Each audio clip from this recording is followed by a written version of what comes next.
Buen día a tothom, buenos días y gracias por estar allí una semana más participando en los seminarios del IMIM. Es un placer presentar hoy a dos investigadoras que nos van a hablar de los proyectos en relación con el COVID-19 que han sido recientemente financiados por Biocat. Además, me gustaría felicitar a un tercer proyecto que está coordinado desde el IDBEI, en el cual participa Lara Noney, también de nuestra institución, como colaboradora. So, the two projects I think are very interesting. One of them deals with the identification of novel drugs to target COVID-19 and is carried out by Jana Selent. And the second project is the identification or the characterization of the antibody response against this virus by Giuliana Magri. So thank you very much for both of them. To both of them, we are very proud to have you in our institution, and these are the first projects dealing with this pandemic. So thank you very much. Gracias, Joaquín. Únicamente volver a remarcar que durante todo el seminario podéis dejar vuestras preguntas en el apartado de preguntas. Primero intervendrá Jana Selent explicando su proyecto y después la seguirá Giuliana. So let me just briefly introduce Jana Selent. She is a Principal Investigator of the GPCR Drug Discovery Group. This group is part of the research program in biomedical bioinformatics at IMIM, GRIP program. And the final goal of this group is to translate obtained molecular insight into the design of drug candidate with improved therapeutic profile. So, Jana, whenever you are ready, you can start. Thank you. Good morning, everybody. So I hope you can see my presentation. You can also hear and see me.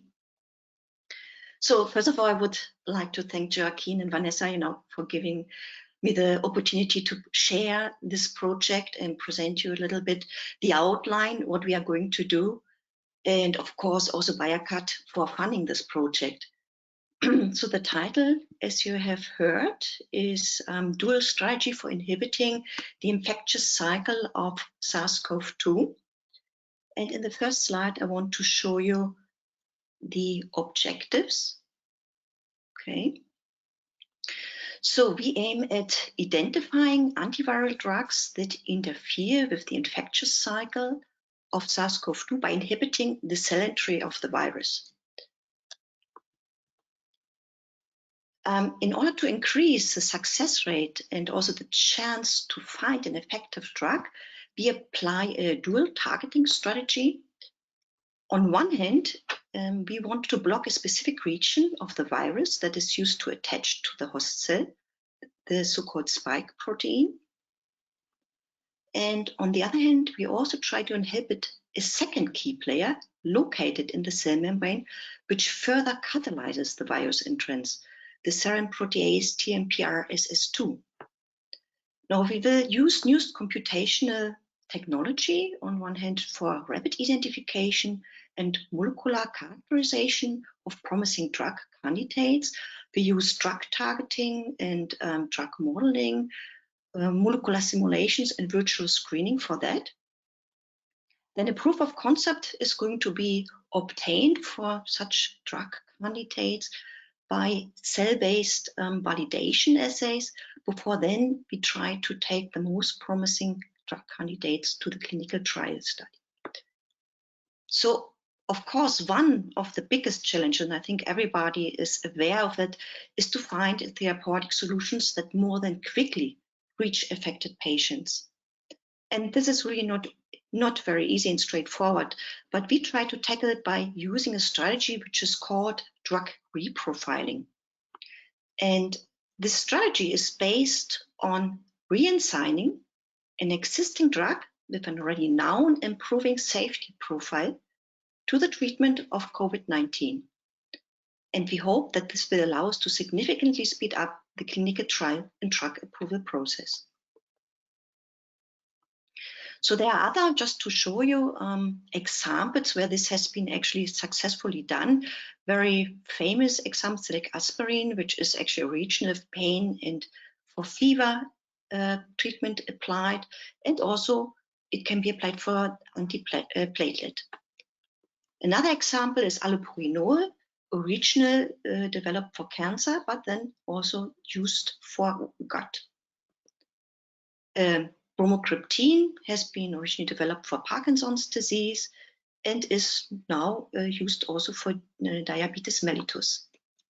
And another example, for instance, also amantadine, used for influenza and can be also used for Parkinson's, resent to Parkinson's disease. Now, what we do is a in silico drug reprofiling approach. And how does that work? So basically, we do have a structural database, a three-dimensional structural database of approved drugs, approved by the FDA, the American, the EMA, the European, and also the PMDA, the Japanese association, and also their metabolites. So just these approved drugs. So we have actually a database with over 5,000 compounds, and also adding up metabolites to this database, we are over 7,000 compounds, which we can use for virtual screening. We will follow two different strategies. One is called a target-based virtual screening strategy.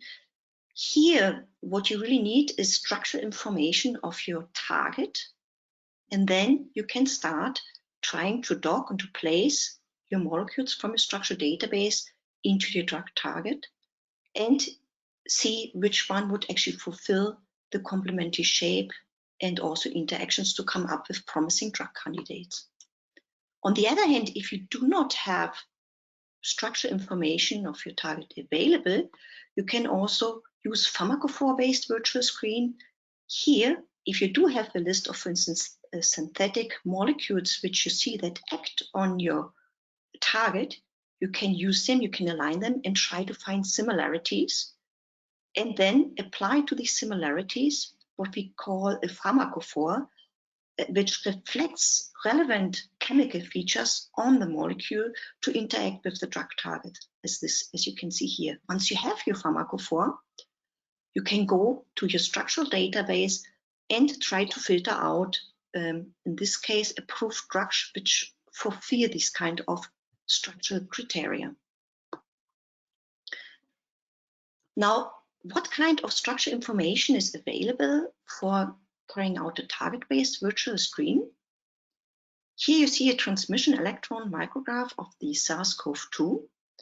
It's a very nice representation, and you can see here the virus, and you can see also this very typical cron, therefore you call it also coronavirus. And this is formed by these little spikes, which is the spike protein. Now for us, for the coming from the structural side, this is not enough of resolution to really develop and detect drugs. We need higher resolutions. And I would like to highlight that just at the beginning of March, there has been actually published by Walls et al. A structure obtained by cryo-EM, cryogenic electron microscopy, with high resolution of 2.8 to 3.2 angstroms in the cell. So you can see here the protein, kind of very polar part, highly glycosylated, and on the right, both you see here this red region, which is used by the virus to attach to the human cell. Now, this has been already a milestone in understanding structural part of the virus.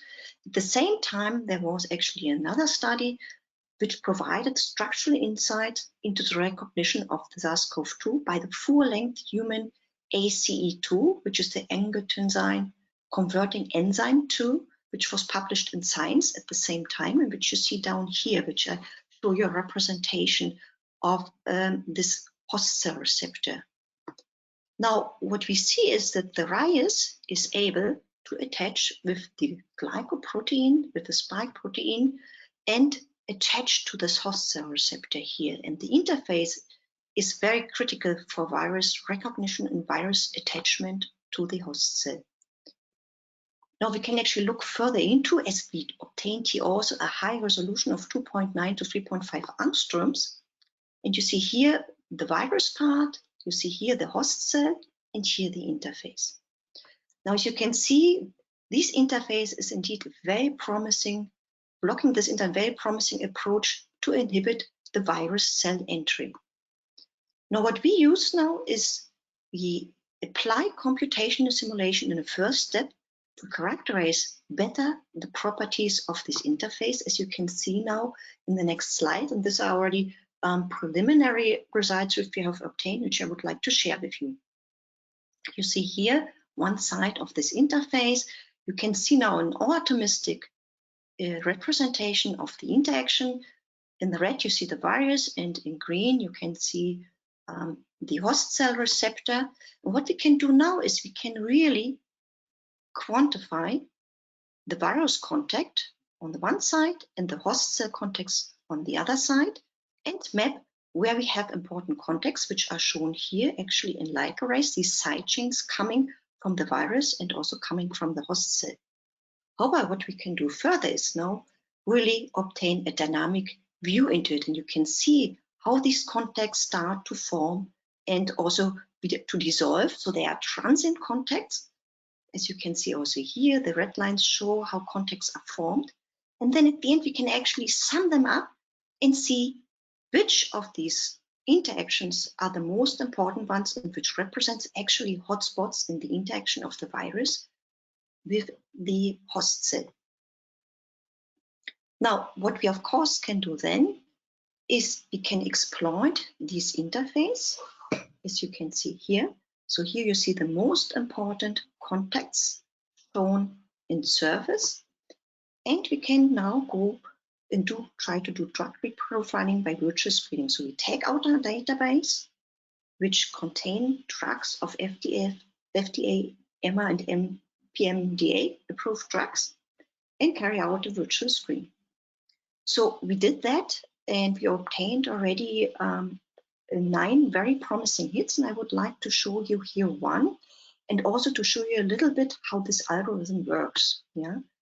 On the right side, you see a scale which kind of tries to reflect the drug binding affinity by contacts, and if you have kind of lower amount of contacts, you have lower affinity, and if you have higher amount of contacts, you have a higher affinity binding mode.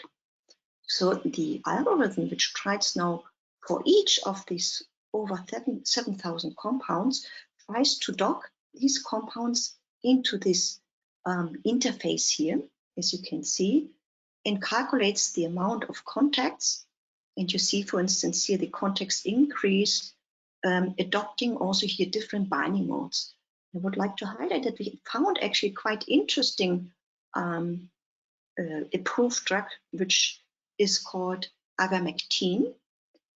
And this is actually originally an antiparasitic drug, and it shows very promising in silico binding properties, because you see also that it really kind of shields a lot of these very important residues which establish very strong contacts with the host cell. Now, looking up this drug, we were actually surprised to see that just recently there has been already a communication in antiviral research finding that this drug has actually really antiviral properties against SARS-CoV-2, and finding that there is more than 5,000-fold reduction in viral RNA after only 48 hours. So that is really promising. Of course, this is in vitro results, and if you go to the clinic, it can still look different. But shows very promising. And the authors here propose actually that one of the main mechanisms is that this ivermectin inhibits the entry of the virus into the cell nucleus. So what we also propose on top of that, we believe that it might already stop also or reduce virus entrance into the cell. So this is something which we're going to follow up now. So I've shown you now one strategy how we would try to target the cell entry of the virus, but we try to follow a dual targeting strategy. And the second strategy is to inhibit the second player, the serine protease TMPRSS2. And what does it do? It's a membrane protein, and which can actually bind to the host cell receptor, and it kind of catalyzes the virus entrance by cleavage of the host cell receptor and facilitating with that virus entrance. Now, unfortunately, we do not have really structural information about the serine protease itself, but what we know is we have actually a list of synthetic inhibitors of this protease. And from here, we can actually, from this list, now kind of conclude and assign a pharmacophore, which highlights important features which are same for the synthetic inhibitors, and use this pharmacophore to look into our structural database, which contains approved drugs using virtual screen. So this is basically the second strategy which we follow up. And the current project progress looks the following. So it's we do have in complete 4 stages. And currently in progress, I have shown you already some preliminary results for target modeling and drug reprofiling. We already kind of in the stage of purchasing now the hits which we have found, and they are going to be now tested in the 3rd stage by our collaborator Interx Biotech using a pseudovirus anti-blocking assay. And yes, I just heard a voice, but I don't know if that was for me. And so this, we hope that this will happen now at the end of April, that we can start testing our first molecules.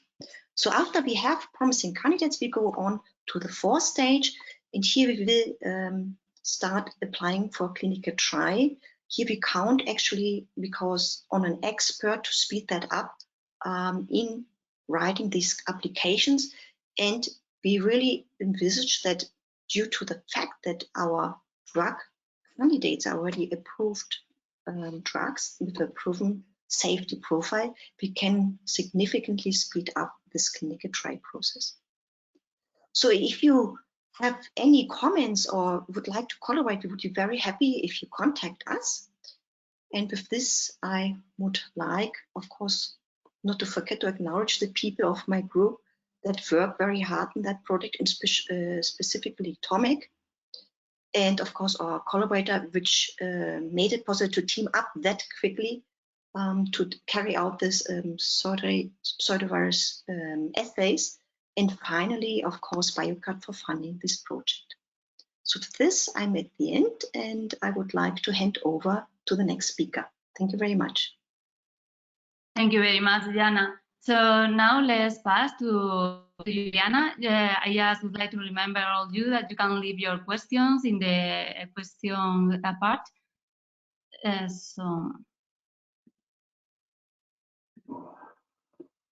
Yeah, Giuliana, can you hear? Yes.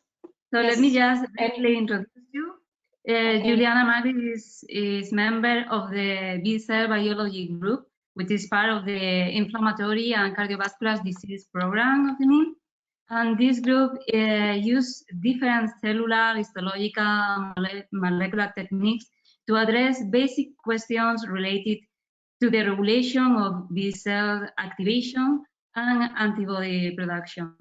So, Giuliana, when you're ready, okay. Thank you. Okay, thank you. So I don't know if you can see me also, and you can see the screen. Is it okay, Vanessa? We can just see your presentation. If you want to turn off your camera, as you prefer. Okay, so okay. Now you can see. Okay, so but now I cannot see the presentation. Just see my face. Okay, okay, now it's better.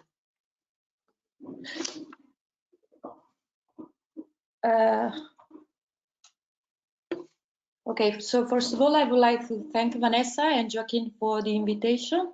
It is indeed a great initiative. So my name is Giuliana Magri, and I'm a Michele Servette researcher at IMIM, and I'm working in the B-cell biology group led by Professor Andrea Cerutti. So today I'm gonna briefly introduce our project that has been recently granted by the Servei Català della Salute on the characterization of virus-specific antibody response in COVID-19 patients and the strategy that we would like to use for the generation of SARS coronavirus type 2 specific human recombinant monoclonal antibody.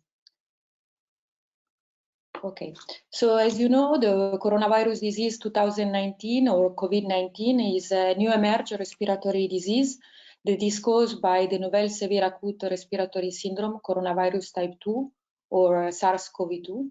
This is a positive sense, a single-strand RNA virus that belongs to the beta coronavirus family. This family includes other members, such as the highly pathogenic SARS coronavirus and MERS coronavirus, but also include several other members that constantly circulate in the human population and usually cause very mild respiratory syndrome. So for all coronavirus, the cellular entry into the host is mediated by the transmembrane spike glycoprotein that form homotrimers that are protruding from the viral surface. So as Jana presented before, it has been already described that as it was the case for the SARS coronavirus type 1, also for the SARS coronavirus type 2, the cellular entry into the cell host is depending on the receptor binding domain is depending and require the binding of the receptor binding domain of the S1 domain of the spike protein to the angiotensin converting enzyme type 2 or ACE2 that is expressed on the host cells. This receptor is very highly expressed on several epithelial cells of the upper and lower respiratory tract and is also expressed in other different tissues. So it has been also recently demonstrated that SARS-CoV-2 cellular entry and the infection of the host cells also require the serine protease TMR-PRSS2 expressed on the host cells that is required for the S priming and then for the infection of the cells. So as you know, this disease presents right now a serious global health, public health emergency, and there is an urgent need of prophylactic and therapeutic intervention. So among the different strategies that have been proposed, there are both for as a therapeutic and preventive strategy, there are several that are actually targeting viral entry. As Jana presented before, it has been shown already that the virus entry can be actually inhibited by acting on the ACE2 receptor as well as on the TMR-PRSS2 serine protease. And in a Cell paper, it has been shown already that the infection of the cells and the virus entry can be partially blocked by an inhibitor of cellular serine protease, TMR-PRSS2, the camostat mesylate, and there are currently clinical trials that are investigating the use of these agents in COVID-19 patients to treat COVID-19 patients. Also, agents that block ACE2 and the interaction between the spike protein of the SARS coronavirus type 2 and its receptor on the host cells have been proposed. Among them, one of the strategies is using the soluble human recombinant ACE2 protein. Other strategies that have been proposed involve the use of monoclonal antibody that are actually targeting the receptor binding domain of the SARS coronavirus type 2. These kind of agents have the advantage that you can take advantage of the property of the antibody in terms of activation of antibody-dependent cellular cytotoxicity, complement activation and opsonization of the virus to favor the neutralization of the infection. So this kind of antibody can be generated by taking advantage of our own antibody-mediated immune response that is generated during and after the natural infection. So of course, to adopt this kind of a strategy, we have to assume that a protective antibody-mediated immune response is indeed occurring during and after natural infection. And there are currently several evidence that actually support this scenario.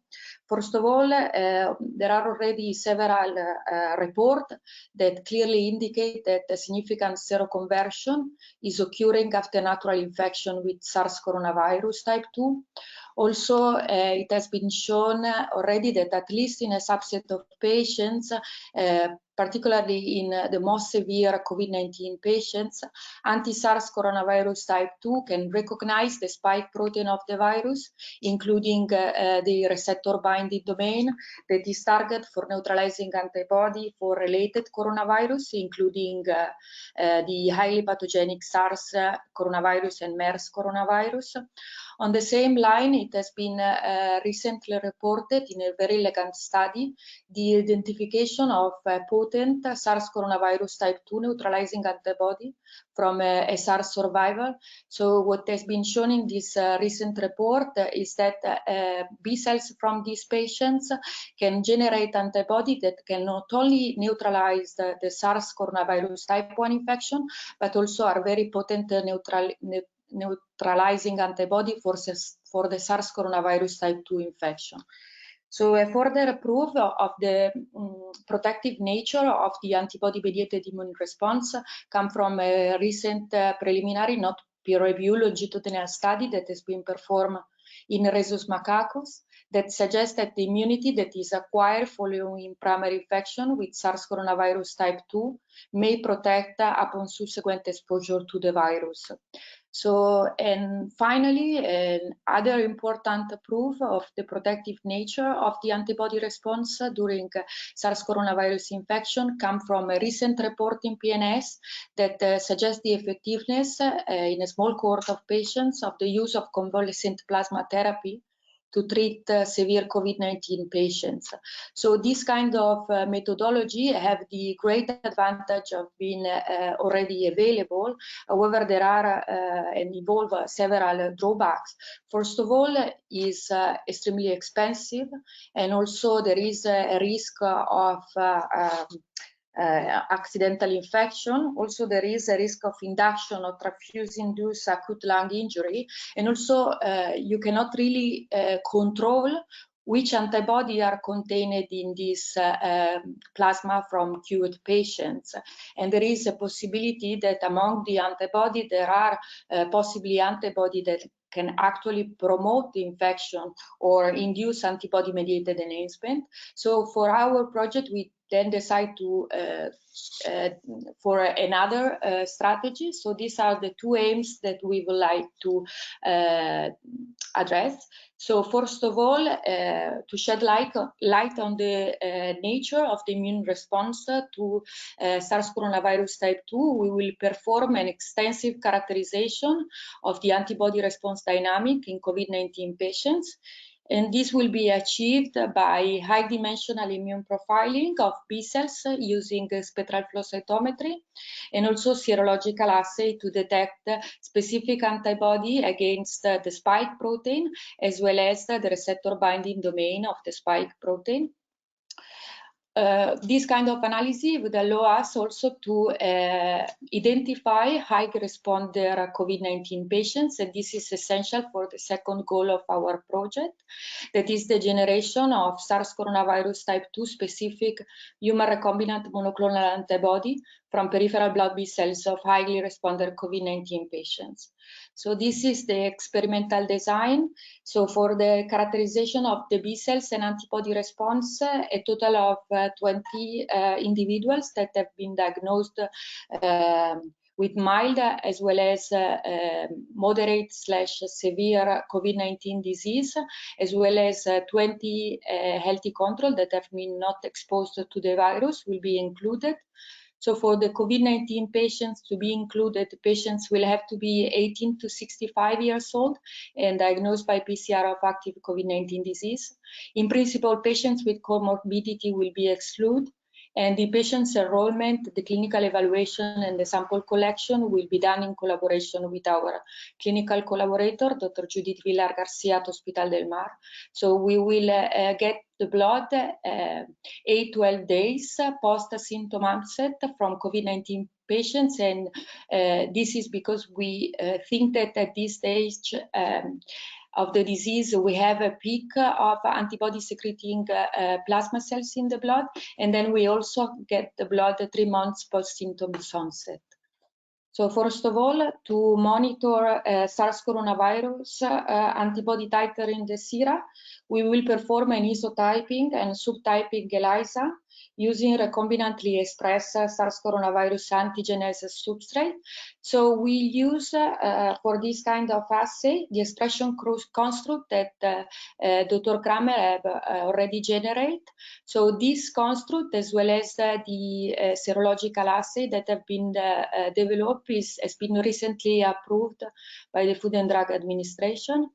And we use for this kind of assay the entire spike protein, as well as the receptor binding domain of the spike protein, and both these are currently producing in collaboration with the protein synthesis facility at the CRG. So this is a conventional ELISA assay. So the ELISA plate will be coated with the receptor binding domain of the protein, as well as with the spike, the entire spike protein. Then we will add to the plate serial dilution of individual sera, and then the detection of a specific antibody class and subclass will be achieved by using HLP conjugate anti-immunoglobulin antibody. So already preliminary result that has been recently published by the group of Kramer clearly indicate that this kind of assay allow to discriminate the SARS-CoV-2 positive samples from negative control sample, and also they recently report a very nice correlation between the level of anti-spike antibody and the neutralization potential of the sera.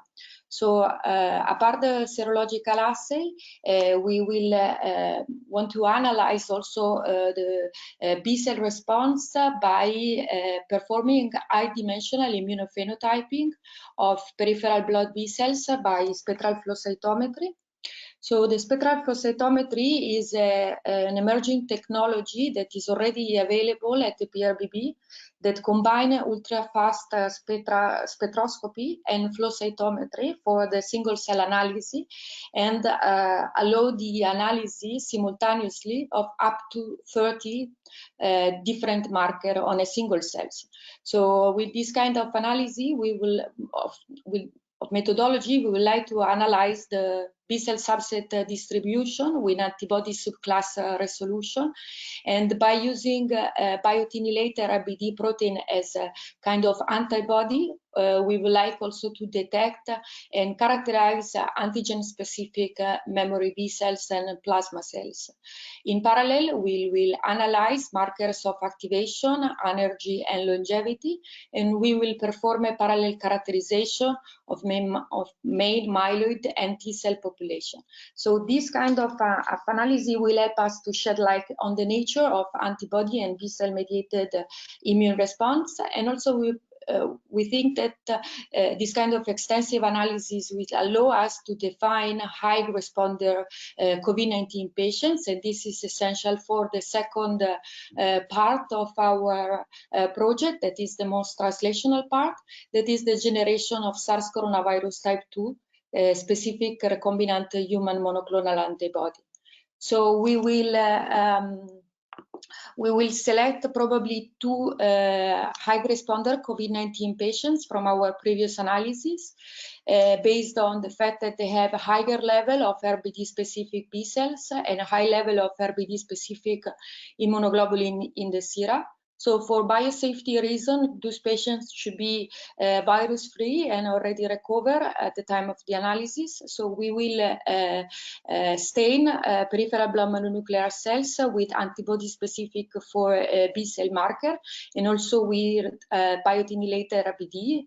And this would allow us to identify RBD-specific B cells. Those B cells will be single cell sorted into 96 well plate. Then for each one of the cells, we will extract the RNA, and then after RNA extraction, cDNA will be generated, and we will amplify the variable part of the antibody, both the heavy and the light chain of the antibody. And this part, the variable region of the antibody, is the one that is responsible of the binding with the antigen and make every one of these antibody unique. So then we will sequence this region, and also will these amplicons will be vector ligate to generate IgG1 encoding plasmid that will be both for the heavy and light chains will be co-transfected into 293K mammalian cells. So each one of these culture will produce a monoclonal antibody that will be purified using a protein A column, and then we will screen this antibody and will test the reactivity as well as the affinity for the RBD and the spike protein. So we expect from the first part of the study to provide actually valuable insight on the SARS-CoV-2 specific humoral immunity. So we also think that this kind of study may lead to discover of immune profile that are specific of rapidly progressing COVID-19 patients and patients that eventually could develop ARDS.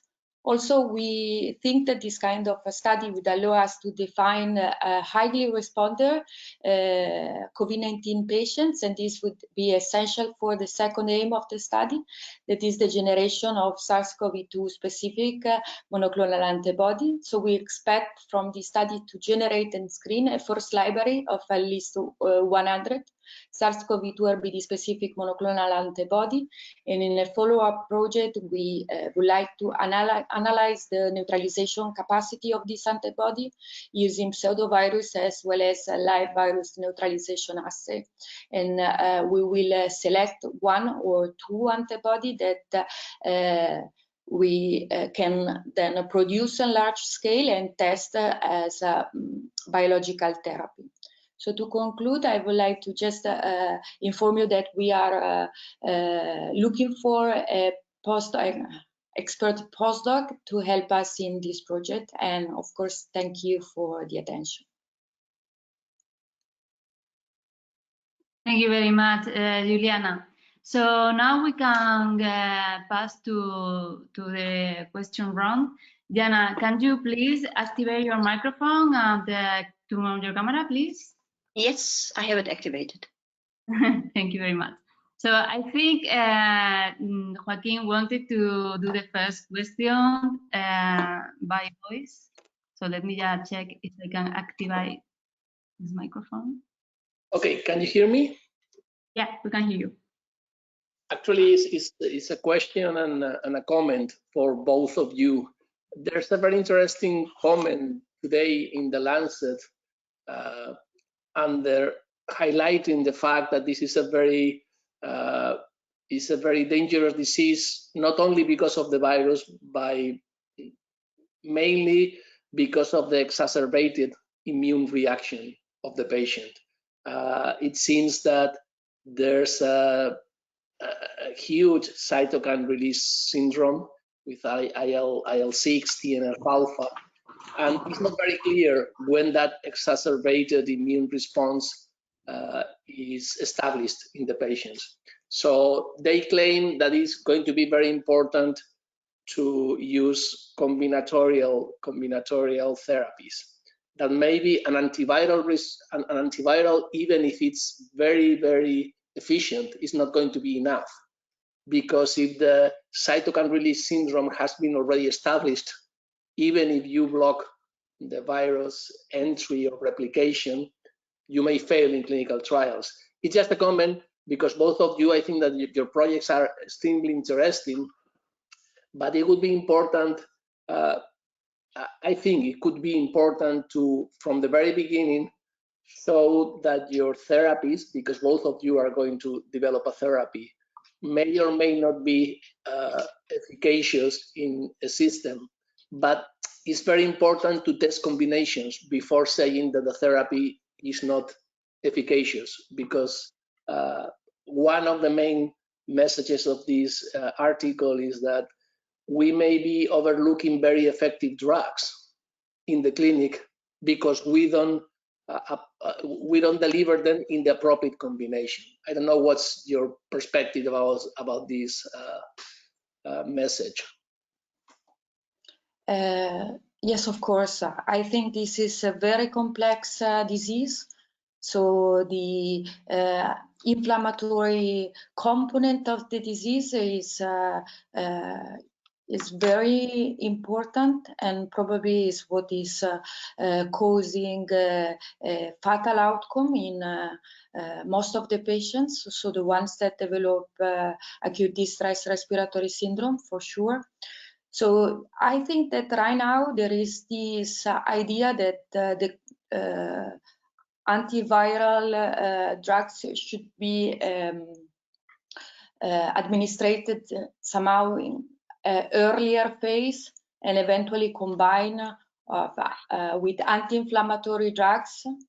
So I think that this probably is the approach that should be adopted. So on the other side, I think that both the strategy that Jana presented, as well as the use of monoclonal antibody, have the advantage also to be also prophylactic strategy.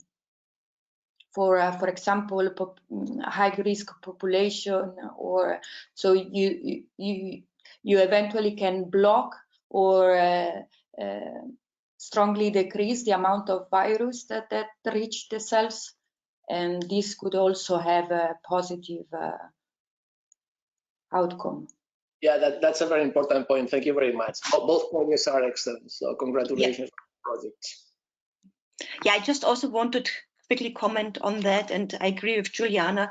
So I think in this case, is a very important, essential thing is to start as early as possible with the treatment to avoid that there is a high amount of virus spread, and this can help, but otherwise also combinatory approaches would be, of course, a very promising approach. Okay, thank you very much. So let's go for some of the questions of the listeners. This is a question for Jana. What is the role of glycans on S protein ACE2 interaction? This is a question from Andrea Celuti. Yes, good question. It's a very polar domain, and of course, glycosylation normally post-translational modifications also to maintain a certain solvation around around this domain. I think that what kind of specific functional role it has, it's not well known yet. Yeah, but it would be very, very interesting to go after that. But for sure, important one is, to bring it up, to maintain this domain well solvated up in this region up there, the extracellular surface, in the in plasma. Okay, thank you very much, Jana. This is a question for Giuliana from Neus Martinez. How specific are the serological tests being offered at the clinics? Do they specifically recognize anti-SARS-CoV-2 or other coronavirus too? So, so I have no idea right now for the hundreds of tests that are already available on about the quality of this kind of test. So I think that there are a lot of people that are doubting about the quality of most of the tests that are available right now, particularly the fast test, the one on the stick. So I think that the test that we would like to develop, of course, is not kind of rapid test. But I think that the group that developed this kind of test have validated extensively the quality of the ELISA assay, and it seems to discriminate very well negative from positive. And also in the last update of this protocol, they show that they show the analysis of a sera from a patient that has been recently infected with another coronavirus, and it seems to not cross-react with this protein. So, but it's not. So I cannot be 100% sure that for other coronavirus we cannot see a cross-reaction. Okay, thank you very much. This is a question for Jana.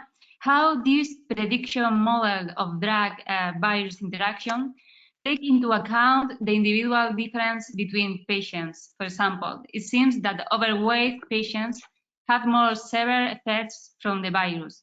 Besides other causes, can it be linked to a different lipid composition of the membranes in the host cells? This is from Arnaud Busquets. I'm not sure if I understood well the question. So, in different patients, if the drug could have a different response in different patients, did I get that correct? Because my connection was. Is that correct? Yes. Can you confirm that? Yeah. Yeah, I confirm that. I mean, if you assume that there are different response in different patients, this comes, of course, also from small modifications or variants in proteins, right? So as we target mainly the virus, we are more or less independent from what happens in variants. For instance, there could be variants, for instance, in the host cell receptor, right, in the ACE2. So the drugs which we basically develop against the virus would not depend that much on the patient condition, I would say. And to the question of the lipids, you mean lipids in the membrane, because of course cell membranes and lipid composition can be also individual, different among patients. And I would say that would probably rather impact if the serine protease, right? Because this is a membrane protein which is surrounded by the lipids and by the lipid environment. And of course here is this, it will impact its function. And if we find, basically, we also try to target this protease and inhibitors. So here we could see actually differences. Okay, thank you. This is a question for Giuliana. Do you think that the IgG-mediated engagement of activating and/or inhibitory Fc gamma receptor play a role in shaping the degree or the severity of the cytokine storm that occurs in some COVID-19 patients? Yes, of course. So, and this has been also recently proposed by Akiko Iwasaki in a recent editorial. So one of the problem that has been already observed in SARS patients is called antibody-mediated enhancement. So This means that some of the antibody, we don't know already which one, but some of the antibody that eventually can be induced during the immune response can actually not only promote and favors the infection, but also can favors the cytokine storm, can activate, for example, macrophage through Fc gamma receptor, and can indeed participate in this systemic inflammation that we observed in COVID-19 patients. And that's why I think that the use, for example, of convalescent plasma should be somehow taken with some precaution. So we really cannot exclude that antiviral antibody can have an inflammatory effect. Thank you, Giuliana. This is another question for Jana. What about the normal function of the TMPRSS protease? Does it have important systemic functions? So the blockage could promote any important side effects? Of course, this is actually a side effect which you could observe. Serine proteases, basically, as it says already, would basically recognize the serine residues and have important information in translating these serines. And of course, here you could observe important side effects if you target that. But on the other hand, if you think about an effective drug, you always have to balance the benefits and also the side effects. So for sure, so therefore targeting directly this enzyme would be has its disadvantages. I completely agree. Thank you. A question for both of you. It is known that other serine protease can cleave AC2. Typically, proteases come from large families and they have overlapping specificities. Do you know about it?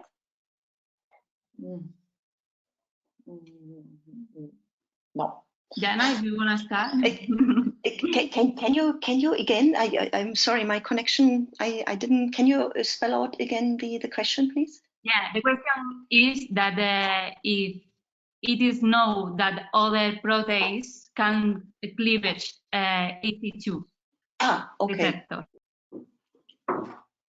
There have been also ideas about cathepsin enzymes, which are also, I believe, cysteine proteases.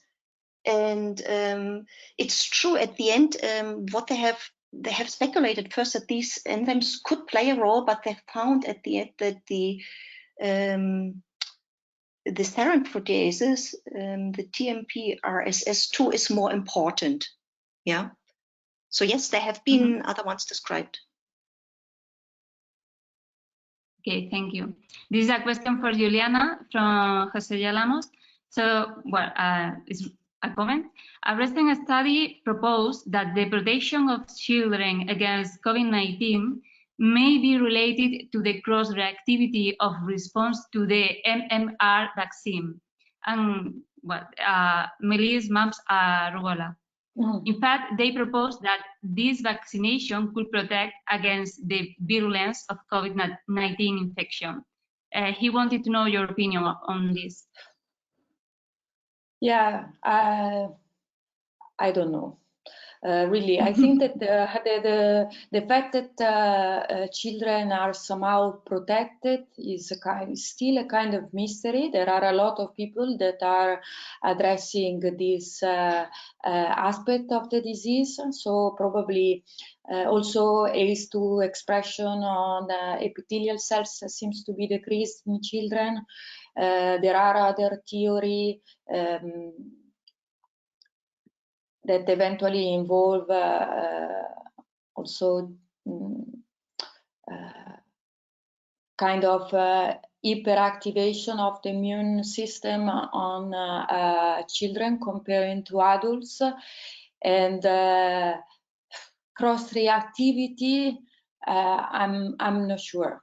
I'm not sure if this is because of the cross-reactivity or this is eventually can be due to a different activation of the innate immunity in children comparing to adults. They make them somehow more reactive, and so they eventually can resolve the infection quicker comparing to adults, and then you don't have this progression towards acute respiratory stress syndrome or to pneumonia. Thank you very much, Giuliana. You're welcome. Bueno, con esta pregunta me gustaría ya dar por acabada esta sesión. Simplemente volver a agradeceros a las dos vuestra participación y habernos mostrado cuáles son vuestros planes para estos proyectos tan interesantes. Os deseamos lo mejor en los resultados y a todos los demás por haber participado en esta sesión de IMIM Seminars at Home. Intentaremos continuar hasta que la situación nos permita volver a hacer los seminarios de manera presencial. Sin más me despido y muchas gracias de nuevo a todos. Un saludo.